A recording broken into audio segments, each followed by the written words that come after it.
Hello and welcome students, আমি Arbaaz sir জ্ঞানজ্যোতি coaching সেন্টারে তোমাদের সবাইকে ওয়েলকাম। তো শুরু করার আগে একটা জিনিস বলি দিই, তোমাদের যে সাবজেক্টসগুলো আছে সেই সাবজেক্টে সেটা সায়েন্সের হতে পারে বা আর্টসের হতে পারে।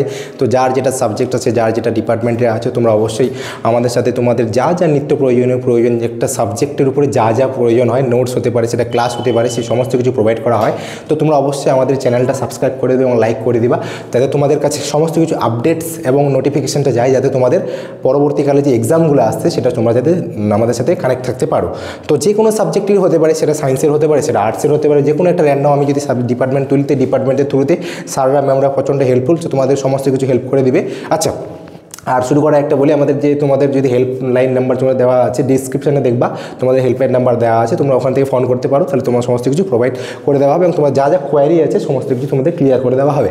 তো আজকে যে পেপারটা আমি ডিসকাস করবো সেটা হচ্ছে তোমাদের, এখানে একটু দেখো, আশা করি এখানে দেখলে বুঝতে পারছি, সেটা হচ্ছে তোমাদের কি বায়োমলিকুলস অ্যান্ড হচ্ছে সেল বায়োলজি।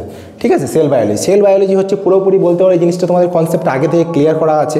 তো সেল বায়োলজির সম্পর্কে একটু বলি, সেল কোষ, অ্যাকচুয়ালি কোষ যেটা আছে সেটা সম্পর্কে আলাদা আলাদা জিনিস কী কী আছে না আছে সেগুলো যে আমরা এখানে ডিসকাস করবো। সেখানে আস্তে আস্তে ধীরে ধীরে যে কোনো র্যান্ডম একটা টপিক তুলে তোমাদের রেগুলারলি যতটা পারা যাবে আমাদের ইউটিউব চ্যানেলে সমস্ত কিছু ভিডিও দেওয়ার চেষ্টা করবো, কিন্তু সমস্ত তো আর ইউটিউবে দেওয়া সম্ভব না।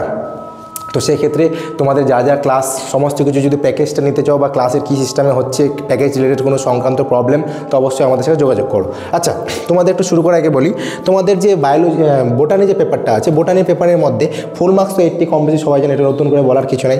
60 থাকে থিওরিতে, 20 প্র্যাকটিক্যালি। আমি আবারও বলেছি, কারণ যেহেতু তোমরা সেকেন্ড সেমিস্টার ফার্স্ট ইয়ারে পড়তেছো, নতুন যারা তোমরা, তাদের জন্য থিওরি 60-র মধ্যে হবে আর প্র্যাকটিক্যাল হচ্ছে 20।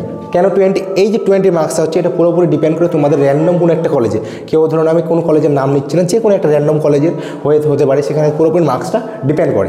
নেক্সট, থিওরি কত 60-র মধ্যে থাকবে। তো এইভাবে আমাদের সিলেবাসটা আমরা আজকে আলোচনা করব। সিলেবাসটা টপিকটা আমাদের কি বায়োমলিকুলস অ্যান্ড হচ্ছে কি সেল বায়োলজি, সেমিস্টার 2 মেজরের মধ্যে আছে। তো যার যে এটা সাবজেক্ট আছে তোমরা অবশ্যই দেখতে পারো, তোমাদের সুবিধা হবে। আচ্ছা, তো থিওরির মধ্যে ফার্স্ট যে ব্যাপারটা আছে সেটা হচ্ছে কি বায়োমলিকুলস। বায়োমলিকুলস অ্যাকচুয়ালি কী জিনিস সেটা আমরা ধীরে ধীরে পড়বো, সেটা আমাদের বুঝতে হলে আমাদের অবশ্যই এটা দেখতে হবে, নাহলে আমাদের প্রবলেম হয়। নেক্সট, এখন এখানে কি আছে, types and significance of chemical bonds.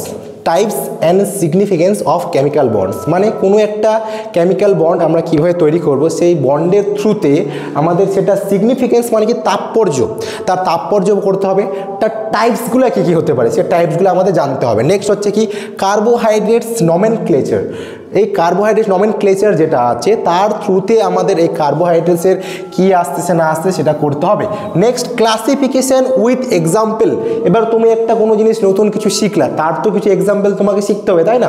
এমনি এমনি আমি চলে গেলাম, হয় এটা হয়ে গেলে এটা হয়ে গেলে, এরকম তো করা যাবে না। তাহলে কী করতে হবে, তোমাকে একটা কোনো জিনিস শিখলা, তার ক্লাসিফিকেশান তোমাকে শিখতে হবে, সেই ক্লাসিফিকেশনের থ্রুতে তোমাদের কিছু এক্সাম্পলস থাকবে, সেটা আমাদের জানতে হবে। নেক্সট কী আসতেছে, লিপিডস। লিপিডস এটা নতুন নতুন লাগতেছে, একদমই না, আগে পড়েছো, এটা কোথায় পড়েছো? 11-12 পড়েছো। 11-12 এগুলো জিনিস ছিল, লিপিডস, লিপিডসের ডেফিনেশন, এর ইম্পর্টেন্স কী ছিল এবং এর ক্লাসিফিকেশানস। এর তার মানে কি লিপিডসটা পড়তেছি, লিপিডসের মধ্যে আমাদের ডেফিনেশনস কী থাকবে, এর ইম্পর্টেন্স কী থাকবে, ক্লাসিফিকেশান কী আছে, সেগুলো আমাদের দেখতে হবে। নেক্সট, এর মধ্যে আরেকটা ভাইটাল ইম্পর্টেন্ট জিনিস থাকবে, সেটা হচ্ছে ফ্যাটি অ্যাসিড, যেটার স্ট্রাকচারটা আমাদের খুব একটা প্রয়োজন হিসেবে কাজ করবে। এর কিছু ফাংশনস থাকতে পারে, যেটা ফ্যাটি অ্যাসিডের প্রত্যেকটা জিনিসেরই কিছু না কিছু ফাংশনস আছে। আজকে এই পেনটা আমি হাতে নিয়েছি কোনো নির্দিষ্ট কিছু করার জন্য, টিকমার্ক মারতেছি, তার মানে কি এটা কোনো একটা কাজ করতে, তার মানে কি আমি ফ্যাটি অ্যাসিডটা করলাম, তার স্ট্রাকচার থাকবে একটা র্যান্ডম কোনো একটা স্ট্রাকচার, তার কিছু ফাংশনস থাকবে, সেই ফাংশনসটা করতে হবে। Next, amino acids. অ্যামাইনো অ্যাসিডে কী আছে, ক্লাসিফিকেশন অ্যান্ড এক্সাম্পলস। কী হচ্ছে, অ্যামাইনো অ্যাসিড কম বেশি সবাই জানো। এবার ওই অ্যামাইনো অ্যাসিডের থ্রুতে কী কী জিনিস, ওর ক্লাসিফিকেশানস কী আছে, ওর ক্লাসিফিকেশনের মধ্যে এক্সাম্পলগুলো কী আছে, সেগুলো আমাদের জানতে হবে। নেক্সট, কোন জিনিসটা পড়বো, কম বেশি সবারই শরীরে আমাদের আছে, কী আছে, প্রোটিন। এই প্রোটিন যেটা আছে, এই প্রোটিন শুধু আমরা পড়ি, কিন্তু প্রোটিনের সাথে আরেকটা জিনিস কি, পেপটাইড বন্ড।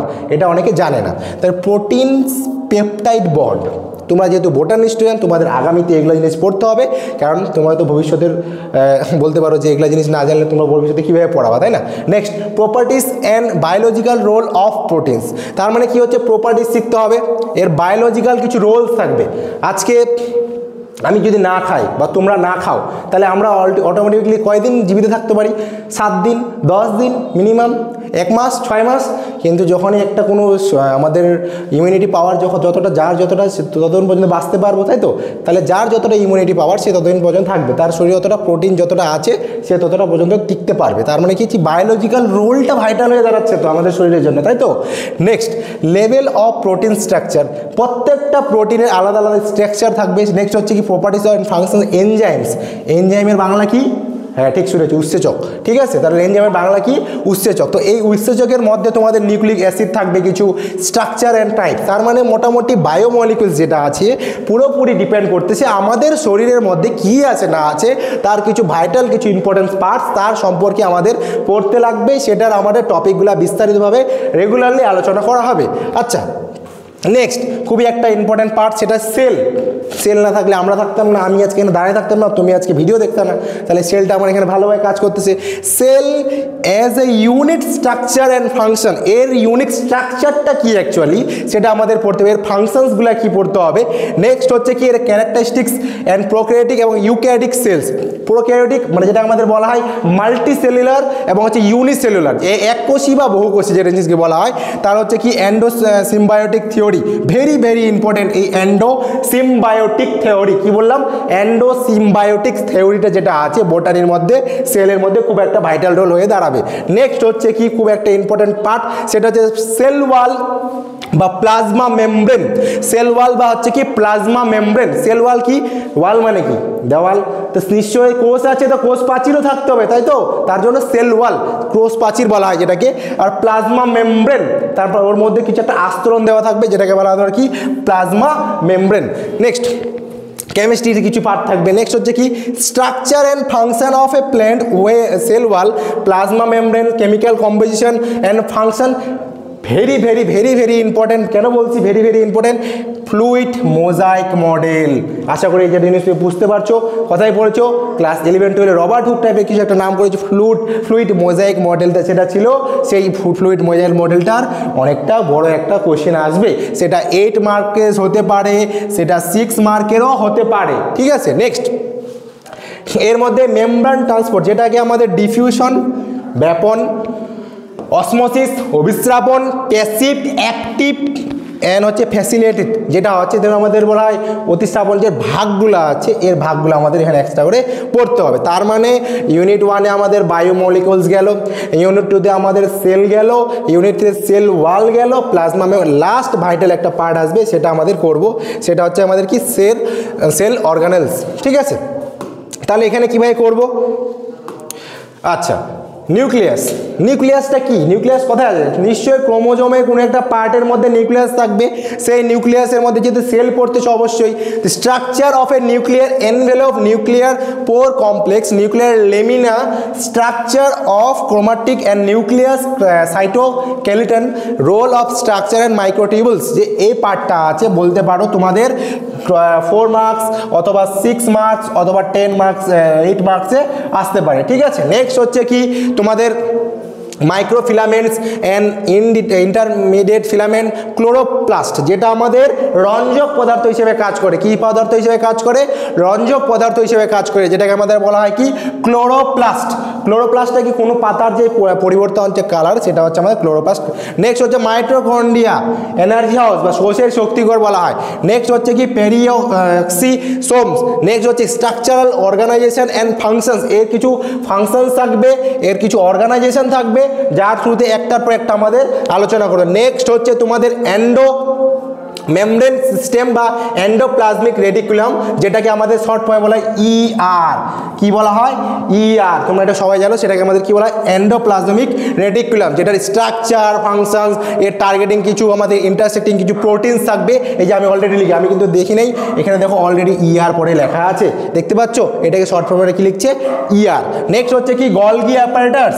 গলগি অ্যাপারেটাস কোনো একটা জিনিস তৈরি করতে গেলে তার তো কিছু পরিকাঠামো প্রয়োজন, তাই না? তার পরিকাঠামোর থ্রুতেই তো আমাদের বাকি জিনিসগুলো করতে হবে, তার অর্গানাইজেশনটা বুঝতে হবে, অর্গানাইজেশনটা কোথা থেকে আসতেছে, এর ফাংশনস জানতে হবে, ফাংশন যদি না জানলাম কীভাবে হবে, এর কিছু protein sorting and export from Golgi অ্যাপারেন্স যেটা হচ্ছে লাইসোজোম, যেটা বলে আমাদের কি আত্মঘাতী থলি বা হচ্ছে কি সুইসাইডাল ব্যাগ, যেটা আমাদের কী বলা হয় লাইসোজোম, এর কিছু স্ট্রাকচার অ্যান্ড ফাংশনস পড়তে হবে।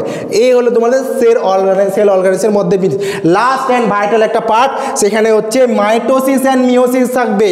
এবার কোশ্চেন আছে স্যার মাইটোসিস মিওসিস আছে কিন্তু এমাইটোসিস কী করেছে, এমাইটোসিস দেওয়া আছে কিন্তু না, এমাইটোসিস তোমাদের সিলেবাসে দেওয়া হয় নাই, কারণ মাইটোসিস আর মিওসিসকে এখানে বেশি টার্গেট করা হয়েছে, কারণ তোমরা হায়ার স্টাডিজ যখন করবা তোমাদের মাইটোসিস আর মিওসিসটা ভালোভাবে পারবে, তোমরা যদি পড়ে রাখো তাহলে তোমাদের ভবিষ্যতে এমএসসি বা যা কোনো পিএইচডি করতে পারো, তাহলে তোমাদের এই জিনিসটা ভালো মতো পড়তে হবে। এর কিছু ডিফারেন্ট স্টেজ থাকবে, এর সিগনিফিকেন্স থাকবে, কোনো একটা জিনিস আমি একটু আগেই বললাম পেনটা আছে নিশ্চয়ের কোনো কাজ না কাজ আছে, সেক্ষেত্রে এর কিছু স্টেজ আছে, প্রোফেজ, অ্যানাফেজ, টেলোফেজ, মেটাফেজ, এইগুলা যে আমাদের কী বলা হয় আলাদা আলাদা স্টেজগুলো। নেক্সট হচ্ছে কি এর সিগনিফিকেন্স কী কী ছিল, নেক্সট হচ্ছে phases of eukaryotic cell cycle, যেটা আমাদের পড়েছো, কি পড়েছো, হ্যাঁ ওই যে S1 দশা, G0 দশা, G1 দশা, G2 দশা, এই দশাগুলো, ঠিক আছে।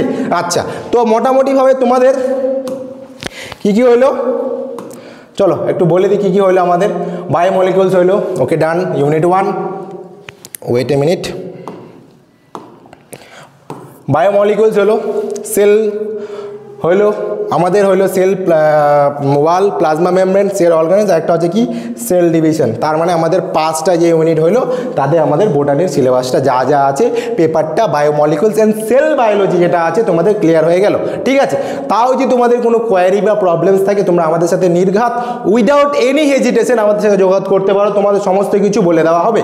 আমাদের সমস্ত স্যার তোমরা যখনই ফোন করবা, যখনই মেসেজ করবা, স্যার তোমাকে সমস্ত কিছু বলে দেবে, ঠিক আছে। আচ্ছা, তো আজকের ভিডিও এখানে অবধি থাকবে, আর আমাদের ভিডিও যদি ভালো লাগে অবশ্যই লাইকস অ্যান্ড সাবস্ক্রাইব করে দিবা এবং সমস্ত সবাইকে শেয়ার করে দিবা। তো থ্যাংক ইউ আজকের ভিডিওর জন্য, সবাই ভালো থেকো, সুস্থ থেকো, থ্যাংক ইউ।